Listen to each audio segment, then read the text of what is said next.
আর আপনি এখান থেকে ওখানে যাওয়ার সুযোগ হয় না আপনার, আর রাস্তার উপরে বাড়ি করে বসে আছেন। কি দেখাতে চাচ্ছেন আপনি আমাকে? আপনাকে আমি গত সম্মেলনে বলে জানি যে বাড়ি ভেঙে দিতে হবে, 24 ঘন্টার মধ্যে বাড়ি ভেঙে দিতে হবে। এটা রাসূলের আইন। আল্লাহ নবী বলেছেন যে এখানে রাস্তার সমস্যা হয় সেখানে ডবল রাস্তা হবে। আমি বলিনি বেটা, আল্লাহ নবী বলেছেন 24 ঘন্টার মধ্যে বাড়ি ভেঙে দিতে হবে। ভাঙবো না, ভাঙিয়েন না, ভাঙিয়েন না, রাস্তার উপরে করেন, তাতে আসে কি যায়? আমি বলছি মুহাম্মদ সাল্লাল্লাহু আলাইহি ওয়াসাল্লাম বলেছেন। কথা বুঝতে পারেননি? আপনি মানলেই কি আর না মানলেই কি? আপনি হাঁটাবো বীর হাঁটাবো যাচ্ছেন না তো চলছে না? যে দেখেন কিভাবে চলছে, প্রায় সবাই মাদানী শিক্ষক। মদিনা বিশ্ববিদ্যালয়ে কয় টাকা খরচ করেন আপনি? আপনাকে আমি খালি দেখার জন্য অনুরোধ জানিয়েছি আর দোয়া করার জন্য। আল্লাহর উপরে ভরসা করে কাজ করবেন, দিনের জন্য কোনো কিছু করেন, প্রতিষ্ঠান গড়েন। হাঁটাবো বীর হাঁটাবো যেতে হবে এ কথা আমি বলিনি। কালনীতি করেন, প্রতিষ্ঠান গড়েই ছেলে মেয়ে তৈরি করতে হবে, তারাই জাতির সামনে কথা বলবে। আমি আব্দুর রাজ্জাক বিন ইউসুফ কওমি খারেজি মাদ্রাসার ছাত্র। 1976 সালে আমার পড়া শুরু হয়, আর 88 আগস্টের 20 তারিখ রোজ বুধবার বিকাল 3টে থেকে আমি শিক্ষক। আমি সর্বপ্রথম 1986 সালে 1996 সালে ঢাকা এসেছিলাম 88 আগস্টে, কিন্তু বিতর্কিত বৈঠকে আমি এসেছিলাম 1996 সালে। ঢাকার বংশালের কোনো এক বাড়ির তিনতলায় বৈঠক হয়েছিল। সেদিন বৈঠকের সভাপতি ছিলেন আবু তাহের বর্ধমানী। কথার ফাঁকে ফাঁকে আমি দাঁড়াই কথা বলার জন্য, তখন আবু তাহের বর্ধমানী বলছেন, এই ছেলে তুমি বসো। আমি বৈঠক শেষে বলেছিলাম, জনাব আপনার কথাই যদি চূড়ান্ত হয় তাহলে এ বৈঠক কোনোদিন কল্যাণ আনতে পারে না। এক পর্যায়ে উনি বলেছিলেন গোলালু খেতে হবে, তার প্রমাণ কোথায়? তখন আব্দুর সাত্তার ত্রিশালী বলেছিলেন ভাত খেতে হবে, তার দলিল কোথায়? কথা ঠিকই আছে। তখন আবু তাহের বর্ধমানী বলছেন, চুপ থাক বেয়াদব। এই ভাষাটা উল্লেখ করলেন, পরিবেশ 1 মিনিট থমথমে হয়ে গেল। আমি বললাম, আপনার কথা যদি শেষ কথা হয় তাহলে বৈঠক কল্যাণ আনতে পারে না। তখন আমাকে বলছেন, এই ছেলে তুমি কালকে আমার সাথে দেখা করবা বংশাল বড় মসজিদে। পরের দিন আমি গেলাম। আমার ছাত্র জীবন থেকেই আমি এই গতিতে, ছাত্র জীবন শেষ হলেই আমি কোনো দিন কাউকে মেপে কথা বলিনি, এজন্য যে আমি নিজের কথা কোনো সময় বলি না। আপনার 24 ঘন্টা রাস্তা ভেঙে দিতে হবে, এটা আমার নিজের কথা নয়। মুহাম্মদ সাল্লাল্লাহু আলাইহি ওয়াসাল্লাম বলেছেন যেখানে রাস্তা নিয়ে গণ্ডগোল হবে, যাতায়াতের সমস্যা হবে, সেটা কি করতে হবে? ডবল করতে হবে। মুহাম্মদ সাল্লাল্লাহু আলাইহি ওয়াসাল্লাম বলেছেন, এই লোকটা জান্নাতে চলে গেছে, জান্নাতে চলে গেছে। কেন? রাস্তায় একটা গাছ পড়েছিল, কেটে সরিয়ে দিয়েছে, এই জন্য। হাদিস বুখারী মুসলিম। মুহাম্মদ সাল্লাল্লাহু আলাইহি ওয়াসাল্লাম বলেছেন, আফজালুল ঈমান লা ইলাহা ইল্লাল্লাহ, সবচেয়ে দামি বড় ঈমান হলো লা ইলাহা ইল্লাল্লাহ, সবচেয়ে ছোট ঈমান হলো ইমাতাতুল আযানিত তারিক, রাস্তা থেকে কষ্টদায়ক জিনিস সরিয়ে দেওয়া, রাস্তার সুবিধা করে দেওয়া। ওই জান্নাতে যাবে, এই জান্নাতে যাবে, সবচেয়ে ছোটটা। হাদিস বুখারী মুসলিমের কথা মুহাম্মদ সাল্লাল্লাহু আলাইহি ওয়াসাল্লাম বলেন। আমি অনুবাদক, কারো ক্ষমতা থাকলে অনুবাদে ভুল ধরার চেষ্টা করতে পারে। অন্য কোনো দিকে যাওয়ার কোনো সুযোগ নাই, কোনো পথ নাই, মন খারাপ করার কোনো পথ নাই। আপনাকে আমি হিসাবই করি না, কেননা আমি তো আমার কথা বলিনি, মুহাম্মদ সাল্লাল্লাহু আলাইহি ওয়াসাল্লাম এই কথা বলেছেন, তাই বলছি। আপনাকে দাঁড়াতে হলে মুহাম্মদ সাল্লাল্লাহু আলাইহি ওয়াসাল্লামের মুখামুখি দাঁড়াতে হবে। আমি বলেছি যখন 24 ঘন্টার মধ্যে সব ছবি মূর্তি ভেঙে দিতে হবে, তখন আমি বলেছি আমি 2 নম্বর আসামি। 1 নম্বর আসামি কে? মুহাম্মদ সাল্লাল্লাহু আলাইহি ওয়াসাল্লাম। তার যদি ফাঁসি হয় তাহলে আমার আজীবন জেল হবে। আমি মুসলিম চিররণবীর, মরণকে করি না ভয়, মরলে শহীদ বাঁচলে গাজী, আমার উভয় সমান, মরা হয় যতটুকু, বেঁচে থাকা ততটুকু, মরলেই জান্নাতি, বাঁচলেও জানা। আমি কোনোদিন হিসাব করিনি। আমি 1 নম্বর আসামি নই, আমি 2 নম্বর আসামি। 1 নম্বর আসামি কে? মুহাম্মদ সাল্লাল্লাহু আলাইহি সাল্লাম। জেল, ফাঁসি দিয়ে দেন তার। মরা মানুষের ফাঁসি ঘোষণা হয়, হাইকোর্টে ফাঁসি ঘোষণা দিয়ে দিতে হবে। মুহাম্মদ সাল্লাল্লাহু আলাইহি সাল্লামের ফাঁসি ঘোষণা দিলাম আমি জজ। তিনি একবারে জোরালোভাবে আদেশ করছেন, জোরালোভাবে আদেশ, আলী ছাড়বে না কোনো ছবি মূর্তি, সবকে ভেঙে খান খান চূর্ণ করে দাও। আলী তুমি ছাড়বে না কোনো উঁচু খবর, সবকে ভেঙে সমান করে দাও। এই যে এখানেই সব কবর উঁচু হচ্ছে, এখানেই কবর, আবার মুক্তিযোদ্ধা কবর। বেটা কি দেখাচ্ছেন আপনি কবর পাকা করে? অসম্ভব। মুহাম্মদ সাল্লাল্লাহু আলাইহি ওয়াসাল্লাম বলেছেন আদেশ। কে এমন মায়ের বেটা আছে যে মায়ের বেটা দলিল নিয়ে আমার মুখের উপরে কথা বলতে পারে?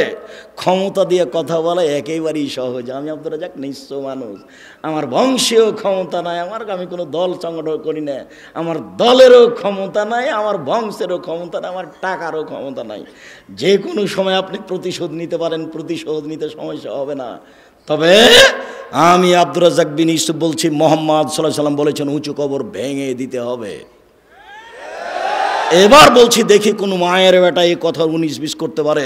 এমন কোন মায়ের বেটা পৃথিবীতে জন্ম নিয়েছে?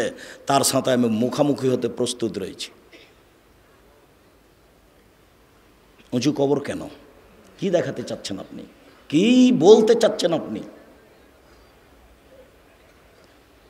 সম্মানিত দিনী ভাই বোন, আপনার কথার কারণে আমি কথাগুলি বলে ফেললাম, যদিচ আমি জোরে কথা বলতে চাচ্ছি না। আপনাকে আমি অনেক ভালোবাসি।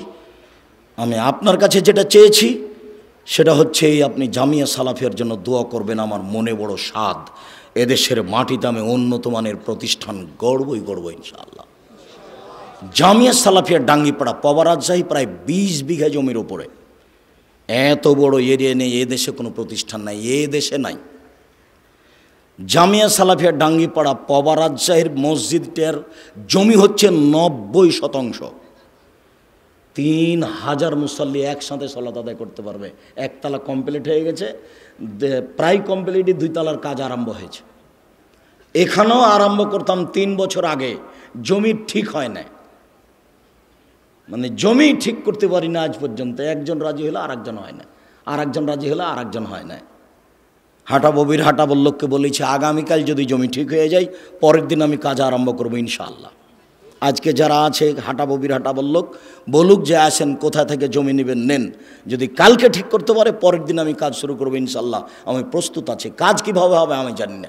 2013 সালের 24শে আগস্ট রোজ মঙ্গলবার 11টার সময় হাটাববির হাটাবো ওই জামিয়া সালাফিয়ার ওই কাঁঠাল গাছের নিচে আমি বলেছি আমার হাতে টাকা নাই, এ কথা সত্য। এখানে প্রতিষ্ঠান গড়বে, এ কথা সত্য, ইনশাল্লাহ গড়বেই গড়বে।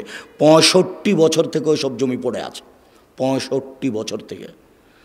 ওই জমিটা সমতল করতে, মোটামুটি সমতল করতে এখনও পারিনি। প্রায় 15 থেকে 16 লক্ষ টাকা খরচ আছে জামিয়া সালাফিয়ার, এখনও সমতল হয়নি। মোটামুটি যা হয়েছে তা একবার দেখে আসিয়েন। গাজীপুরের এ একালার মাটি একটা নিচু একটা এরকম উঁচু, বড় বেমানান, তাকে ঠিক করতে এত টাকা খরচে। আপনি দেখে আসেন একটু। আমি আপনাকে দেখতে অনুরোধ করেছি আর দোয়া করতে অনুরোধ করেছি, টাকা দিতে অনুরোধ করিনি। টাকা ওপরে আছে, ও যার টাকা নেবে তাকে পাঠিয়ে দেবে ওখানে। আপনি মনে করছেন এমনি এত বড় প্রতিষ্ঠান চলছে? 535 জন অসহায় ছেলে মেয়ে থাকে, তার 115 জন শুধু এতিম। আমি টাকা দিই? আমি একদিনের টাকা দিতে পারবো না, এক সন্ধ্যার। আমি তো ভিক্ষা করি, ভিক্ষা করে বাড়ি মানুষের বাড়ি বাড়ি। কারোর কাছে 500 টাকা 1000 টাকা নিতে আমাকে 10 বার মোবাইল করা লাগে, 20 বার বারে 50 বার লাগে। ভিক্ষা করে প্রতিষ্ঠান চালাই, নিঃস্ব, কোনো নির্ধারিত মানুষ নাই এর নিচে। চলবে ইনশাল্লাহ। 2016 সালের 17 ফেব্রুয়ারি রোজ বুধবার বিকাল 4:30-5টার সময় জামিয়া সালাফিয়া ডাঙ্গিপাড়া পবা রাজশাহী, ওইখানে বলেছিলাম আমার হাতে টাকা নেই, এ কথা সত্য। এখানে প্রতিষ্ঠান গড়বে, এ কথা সত্য, ইনশাল্লাহ গড়বেই গড়বে। কয়েক কোটি টাকার জমি ওখানেও কিনা আছে, কয়েক কোটি টাকার জমি এখানেও কিনা আছে। ওখানে 1300 মানুষের ছেলেদের অংশে রান্না হয়, আর মেয়েদের অংশে 700 750 মহিলার রান্না হয়। তার 715 জন শুধু খালি মেয়ে। 3টে করে গার্ড আছে ওখানে, 6 জন গার্ডের, এখানে 2 জন গার্ড আছে। আপনি সহজে এমনি ঢুকতে পারবেন না। এখানে যান, এখন যান, দেখে আসেন, আপনি এমনি ঢুকতে পারবেন না। কোনোদিন তো দেখারও আপনার স্বাদ জাগে না। কথাটা বলেই রাখি, এদেশের শীর্ষস্থানীয় আলেম ওলামা বক্তব্য দিবেন এই মার্চের 5-6, বৃহস্পতিবার শুক্রবার। সামনের বৃহস্পতিবার শুক্রবারের পরের বৃহস্পতিবার শুক্রবার। আপনি মুরব্বী মানুষ, আপনাকে আমি অনুরোধ জানাচ্ছি, আপনি ওখানে যাবেন। দেশের শীর্ষস্থানীয় বড় বড় আলেম ওলামা কথা বলবেন। আকরামুজ্জামান বিন আব্দুস সালাম তার মধ্যে একজন। আমি এখানে যেটা বারবার বলতে চাচ্ছি সেটা আমি আপনার দোয়ার ভিখারি। খালি আপনি বলবেন আল্লাহ আব্দুর রাজ্জাক সাহেব যে কাজ করছে এটা তুমি কবুল করো। আমি সেদিনও বলেছিলাম খালি উপরের কবুলিয়ত, ওপরে কবুল হয়ে গেলে এগুলো সহজ। আর আমি আমার ব্যাপারে যেটা বলি যে আমি আপনাদের টাকা পয়সা ক্ষতি করি না, আমি নিজে খাই না। এখানে কালকে যাবেন, এখানে একটা ভাউচার ফাইল আছে, যখন আমি খেয়েছি তখনকার টাকা দেওয়া আছে। দেখবেন এই ছেলে দেখি হিসাব রক্ষক, দেখি তোমার ভাউচার ফাইলটা দেখি আব্দুর রাজ্জাক সাহেবের ফাইল আছে কিনা। এখানে বোর্ডিং সুপার আছে, হিসাব রক্ষক আছে, ওখানে 2জন 3জন হিসাব রক্ষক আছে, বোর্ডিং সুপার আছে, 156 জন শিক্ষক শিক্ষিকা কর্মচারী, 156 জন। আর মাসিক আল ইতেসাম পত্রিকার মুফতি 10 জন।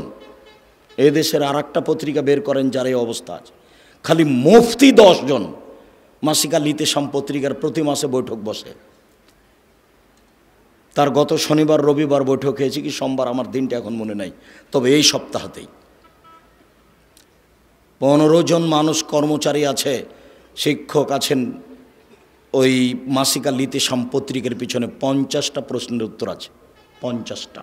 আমি চেষ্টা চালাচ্ছি যাতে করে আমাদের পরবর্তীতে আবার আলে ওলমা জন্ম নেই যারা শিক্ষা দিতে পারবে। আব্দুল আলিম মাদানী এখানকার প্রিন্সিপাল, আমার জীবনের সবচেয়ে মেধাবী ছাত্র। আমি কোনো দিন তাকে পিটাতে পারিনি, এছাড়া যত আছে সবাইকে কম বেশি পিটালছি, সে যেই হোক। কিছুদিন আগে যে প্রিন্সিপাল ছিল ও হাসেম, আর এখন আপনার এই দারুস সুন্নাহ মিরপুর ঢাকা আব্দুল নূর মাদানী, ওকে কবে কবে পিটালছি। তবে এরা মেধাবী সব। মুশফিক, যে এখন মুশফিকুর রহমান নাজিরা বাজারের শিক্ষক, প্রায় যারাকে পড়িয়েছি তারা এখন একটা মাঠে কাজ করছে। ইমামউদ্দিন বিন আব্দুল বাসির অনেক দিনের ছাত্র, মুজাফফর অনেক দিনের ছাত্র। তবে এদের মধ্যে সবচেয়ে মেধাবী এখন যে প্রিন্সিপাল আব্দুল আলিম মাদানী, এ আমার সামনে কোনো দিন ভুল পড়েছে তা আমার জানা নাই। আর পড়াতে একটু 19-20 হলে আমি কাউকে কোনো দিন ছাড় দিইনি, একবারে পিটাতে ক্লাসে ঘাল করে দিয়েছি। 19-20 একটা শব্দের 19-20 চলবে না, যেইভাবে শব্দ আছে ওইভাবে পড়ে দিতে হবে।